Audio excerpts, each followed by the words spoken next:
안녕하세요, 순살입니다. 이번 주에도 실적 발표와 챗 GPT발 AI 전쟁이 이어졌죠. 그리고 SM엔터 경영권을 둘러싼 전쟁도 한국에서 벌어지고 있는데, 내용을 짚고 가면 일단 주 초반에 나왔던 얘기들부터 짚으면은 미국 고용 지표가 또다시 역대급으로 나오면서 파월이 고용 지표가 강력하다고 이제 FOMC 이후 연설에서 얘기했던 게 그대로 이어지는 걸 확인을 했고, 그러면서 사실 얘기가 나온 게 FOMC까지만 해도 파월이 좀 비둘기가 되어가는 줄 알았는데 연설에 나와가지고 여전히 매파적인 모습을 보였죠. 그래서 인플레 잡으려면 아직 멀었고 금리 더 높여야 된다고 강조를 하는 이런 모습을 보이면서 시장이 좀 일주일 내내 요 금리 인상 얘기가 다시 나오면서 이번에는 기준금리 6% 얘기하는 사람도 나오고 잊을만 하면 나오는 떡밥이 다시 등장을 했고요. 터키에서 대지진이 지금 발생을 했죠. 이제 남동부 지역에서 대지진이 발생을 해서 지금도 사상자가 계속 이어지고 있다고 하는데 지금 2만 명 넘게 사상자를 이제 발생시켰다고 합니다. 그래서 빨리 좀 해결되길 바라고, 어쨌든 증시나 파생거래소는 다 일주일 2월 15일까지는 적어도 중단된 모습이고요. 호주 같은 경우에는 기준금리 25bp 올리면서 생각보다 훨씬 매파적인 모습을 보였죠. 작년 말에만 해도 이제 동결 가능성을 언급하면서 속도 조절에 나서나 했는데 어쨌든 생각보다 훨씬 매파였고, 엔화 같은 경우에는 기존의 약세 트렌드가 계속 다시 이어지는 모습입니다. 왜냐하면 4월 달에 지금 일본 중앙은행 총재인 구로다 총재의 임기가 끝나는데, 이 임기가 끝나고 나면 이제 후임이 누가 될지에 사람들이 굉장히 관심을 많이 갖고 있었어요. 왜냐면 여기에 따라서 정책이 변할 거니까. 근데 지금까지 이 구로다 총재를 도와서 부총재 역할을 하던 이 아마미야 부총재, 특히 이 초저금리, 이제 대규모 자산 매입, 그 다음에 YCC 이 모든 정책을 좀 같이 설계를 하고 운영한 이 대표적인 비둘기파 인물이 신임 총재 후보로 거론이 되면서 엔화 약세 추세가 좀 이어진 한 주였습니다. 중국 같은 경우에는 외환 보유액이 다시 늘어나는 중인데, 달러 약세 덕분에 이 상대적인 가치가 올라가는 것도 있고, 그 다음에 글로벌 수많은 국가에 투자해둔 자산 가격이 지금 이머징 마켓 시장이 다시 2023년 들어서 이제 올라가고 있잖아요. 글로벌 자산 가격이 오른 효과를 다 같이 보고 있습니다. 그러면서 동시에 재밌는 게 전 세계적으로 지금 중앙은행이 금 보유량을 늘리는 추세잖아요. 물론 한국 같은 경우는 10년째 안 올리고 있긴 한데, 그 외에 이제 모든 국가들이 금 보유량을 늘리는 중이고, 그 중에서도 특히 이제 중국 같은 경우에는 전년 대비해서 금 매입을 60%나 늘린 모습을 보였습니다. 미국과의 연관성을 계속 끊어내는 모습을 보였죠. 그래서 미국 국채 보유량은 작년에도 연간으로 20% 줄이는 모습을 보였습니다. 2년 전, 3년 전까지만 해도 중국이 전 세계 1위의 미국 국채 보유자였는데 일본한테 1위 자리를 뺏기고 2위로 밀린 지가 좀 됐죠. 근데 사실 이게 뺏긴 거라기보다는 본인들이 비중을 줄이고 있긴 하고요. 그러면서 중국 본토의 경제는 계속해서 성장을 하고 있습니다. 특히 이 팬데믹 끝나고 이 리오프닝이 오면서 서비스 부문에서 확장세를 보이고 있고, 홍콩과 중국 본토 간의 국경 개방도 주중에 이루어졌죠. 그러면서 홍콩 행정장관이 직접 영상에 나와서 웰컴 투 홍콩 이런 이제 얘기들을 하는 게 영상이 배포가 됐는데, 해외여행도 지금 규제 풀리자마자 엄청난 수의 예약이 쏟아지고 있다고 하고, 올해는 다시 이제 중국이 어떻게 성장을 끌어가느냐에 세계 경제에 초점이 좀 맞춰질 것 같고요. 한 가지 더 재밌는 게 이 동수서산이라는 테마가 다시 계속 인기를 얻고 있습니다. 특히 3월에 중국이 양회를 앞두고, 요즘에 사실 중국이 주도권을 잡기 위해서는 하이테크에 대한 주도권이 필요하잖아요. 이제 그게 아니면 계속 어차피 미국한테 규제 맞으면서 끌려가야 되니까. 그래서 3월 양회를 앞두고 그 관련된 정책이 나오지 않을까라는 이제 기대감이 있고, 거기에 더해서 지금 계속 키워드잖아요. AI 반도체나 데이터 센터 같은 이런 하이테크 분야가 키워드 산업이기 때문에 동수서산이라는, 중국은 이제 동부에서 경제 발전이 일어나고 서부가 좀 황량한데, 동부에서 생겨난 이런 온라인상 데이터 활동들을 서부 지역에 이제 아무것도 없는 공간에 데이터 센터를 지어서 옮기자, 이제 이런 테마가 다시 인기를 끌고 있습니다. 그래서 이 관련해서는 예전에 저희 순살에서 소개한 적이 있으니까 궁금하시면 읽어보시면 좋을 것 같고, JD.com 같은 경우에는 챗 GPT를 자사 플랫폼에 접목하겠다, 이런 얘기를 밝혔죠. 그래서 전반적으로 놓고 보면은 프라이스 투 북 멀티플이라고 해서 현재 장부 가치 대비해 가지고 주가가 어느 정도 반영되어 있나 라는 수치를 나타낸 지표인데, 미국과 이머징 마켓 간의 격차를 나타낸 차트라고 보시면 될 것 같아요. 미국이 아직 이머징 마켓 대비해서 훨씬 높다 라고 보시면 될 것 같죠. 그래서 이머징 마켓이 가격이 조금 오르면서 이렇게 좀 빠지긴 했으나, 여전히 이제 상대적으로 미국 대비해서는 엄청 싸다, 이제 미국은 훨씬 비싼 가격에 거래가 되고 있다, 이렇게 보시면 될 것 같고, 실적을 빠르게 짚고 가면은 디즈니 같은 경우는 실적이 좋았죠.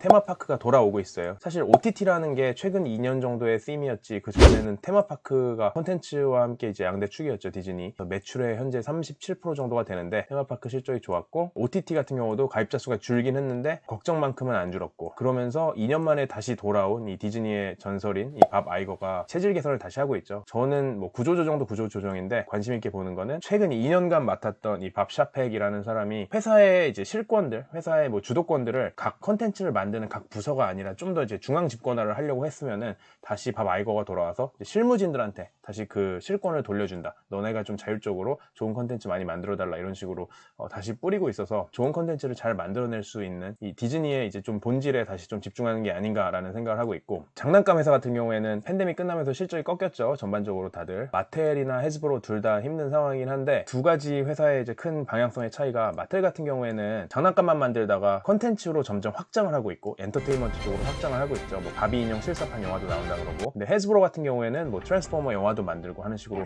이제 컨텐츠 엔터테인먼트 되게 확장을 하다가 오히려 엔터를 좀 줄이고 장난감에 좀 더 집중하려는 이런 모습을 보이고 있어서 이 장난감 업체들 간의 방향성 차이도 재밌는 관전 포인트가 될 것 같고요. 우버랑 리프트 같은 경우에는 둘 다 실적은 좋았는데, 우버 같은 경우에는 여전히 자신감 있는 모습을 보였고 리프트는 사실 뭐 전망이 좀 안 좋긴 했어요.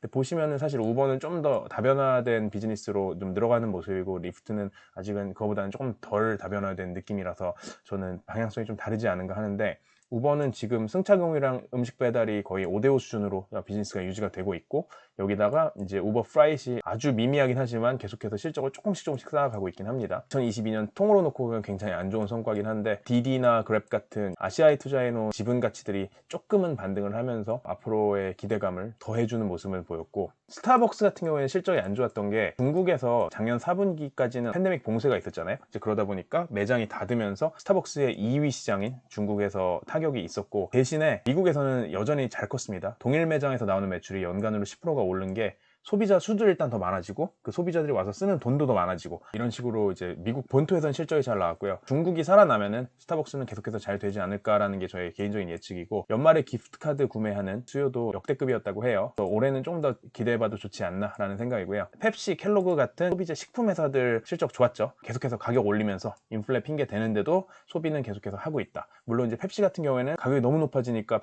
판매량이 살짝 꺾이는 모습을 보이긴 했는데 여전히 증가하고 있다. 켈로그도 시리얼 잘 팔고 있다. 비싼 가격에도 이제 그런 모습이고, 사실 소비자 입장에서는 좀 약간 열받죠. 왜냐면은 편의점 가서 콜라 살라 그러면은 콜라 가격이 진짜 너무 말이 안 되게 높아져가지고 적당히 좀 올렸으면 좋겠습니다. 페이팔, 익스피디아 같은 이런 회사들의 실적이 별로였는데, 페이팔 같은 경우에는 좀 장기적으로 실적이 별로일 수 있겠다는 걱정이 나오면서 뭐 CEO도 이제 은퇴하고 새로운 사람 뽑는다고 하고 있고, 익스피디아 같은 경우에는 수요는 돌아왔는데 연말 연초 기상 악화 때문에 서비스에 차질이 있었다라는 부분이라서 다음 분기를 좀 더 지켜봐야 될 것 같고요. 그리고 어펌이랑 로빈후드 같은 경우에서 좀 주목할 만한 공통점이 암호화폐 사업 계속 줄어들고 있죠. 그래서 어펌은 BNPL 자체가 사실 이제 저금리빨 탈 수 있는 좀 시류를 탈 수밖에 없는 산업이었는데, 저금리 시대가 끝났으니 계속해서 힘든 모습이고, 암호화폐 관련 사업도 그냥 정말 출시를 했었는데 철수를 하게 됐고, 로빈후드 같은 경우에는 암호화폐 매출뿐만이 아니라 주식 거래량도 줄어들었죠. 그래서 차트를 보시면은 이 유저 수인데, monthly active 유저 수가